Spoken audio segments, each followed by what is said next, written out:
Jock Landale is having one of the greatest seasons in Gales history. He leads the WCC with 22 points and 10 rebounds. But what's even more surprising is that Randy Bennett and his staff continue to find players overseas. This season, all eyes are on head coach Dominic Kinnear. In the last 4 seasons, the Quakes haven't been in the playoffs. Don't get it wrong, fighting is still Thompson's #1 priority. He's open, just like me, to trying new things.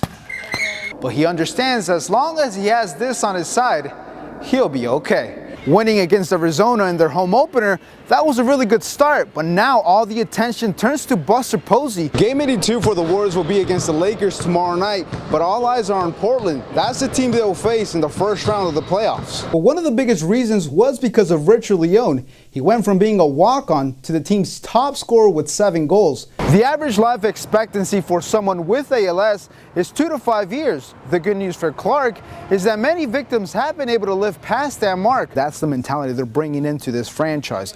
But now the biggest question surrounding the team is who's going to be that quarterback that's going to lead this team to greatness once again. Everyone's road to stardom is a bit different. For St. Mary's center Jock Landale, who grew up as a farmer in Australia, becoming the main attraction at McKeon Pavilion was only a dream 4 years ago. It was pretty ugly, it was pretty grim. The top-ranked Gales took a chance on him. Unlike many, his basketball journey began as a 15-year-old. I wasn't doing what these other high school kids in America are doing, like dropping 40 points a game. But instead of giving up, he spent hours locked inside of a gym, fine-tuning everything. The senior went from being a role player to the team's focal point. He was getting cut from his 18-year-old teams. So to go from that guy to the guy that he is now, just surprising. I think for me it was just more of realizing that I really did have this love and passion for the game, and sometimes I do look back at my freshman year and see how far I've come, and it's like, oh, that's pretty cool. Jock Landale is having one of the greatest seasons in Gales history. He leads the WCC with 22 points and 10 rebounds. But what's even more surprising is that Randy Bennett and his staff continue to find players overseas. They fit into that because they're looking for development. They're willing to put in time before they see the results. St. Mary's Australian pipeline dates all the way back to 2001. This season, nearly half of the team is from the land down under.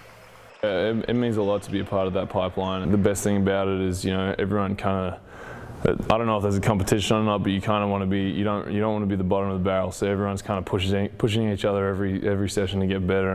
Whether Landale has enough on his resume to follow Patty Mills and Matthew Dellavedova to the NBA, his name will be imprinted as one of the great Australian players in Gales history. Reporting in Moraga, Victor Anguiano, Cron for Sports. Looking to throw, and he throws into the end zone. Touchdown! Dwight Clark will always be remembered for being on the receiving end of one of the greatest catches in NFL history. But ever since his announcement, one of the questions that's been brought up is whether football causes ALS. Experts at the Gladstone Institute in San Francisco say as of now, research does not show a definitive link between the sport and ALS. So that connection's been looked at in a variety of epidemiological studies, whether it's physical activity or physical fitness or some sort of head trauma, and the studies don't agree basically. Dr. Steve Finkbeiner explaining one of the most frustrating aspects of researching a complex disease like ALS.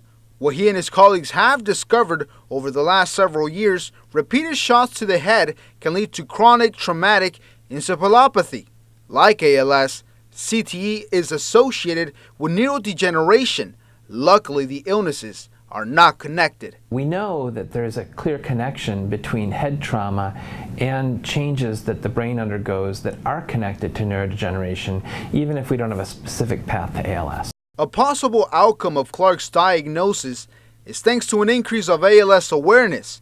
You may remember that in 2014, the Ice Bucket Challenge went viral and raise millions of dollars for ALS research. Every time a new famous person gets diagnosed with ALS, it helps us remind people of the Ice Bucket Challenge and helps us remind people that we need more funding so we can drive more research so we can get to that cure quicker. The average life expectancy for someone with ALS is 2 to 5 years. The good news for Clark is that many victims have been able to live past that mark. Former New Orleans Saint Steve Gleason has been battling the illness since 2011. In San Francisco, Victor Anguiano, State of Events. Since returning to Oracle Arena after playing 8 games in 8 different cities, it seems the Warriors are now back on track. Tonight, they were looking to extend their current winning streak to 6 with a win over the Kings. Hey, Kevin Durant was in the building. He joined Steph Curry and the fellas for the first time since injuring his left knee. Andre Iguodala would try to get things going, but he can't hit that 3, so guess who has to clean it up? And that is Steph Curry. And what a line for the 2-time MVP, 27 points, 12 assists, and 7 rebounds. But Matt Barnes, though, that was the story we were following tonight. He was playing against his former team. He finds Draymond and he slams it in. Golden State's up by 10. And it was just one of those games for Draymond. He was just unstoppable. He had a season high, 23 points, 8 assists, 3 rebounds, 4 steals. Warriors win by 14. They remain 2.5 games ahead of the Spurs in the West. But the story of the night was Devin Booker's 70-point game against the Celtics. This is a guy that in a regular night, he averages 20 points per game. He's the first player to score the most points in an NBA game since Kobe Bryant's 81-point game against Toronto in 2006. But there always has to be a but. Booker's historic night wasn't enough. Boston beats Phoenix 130-120.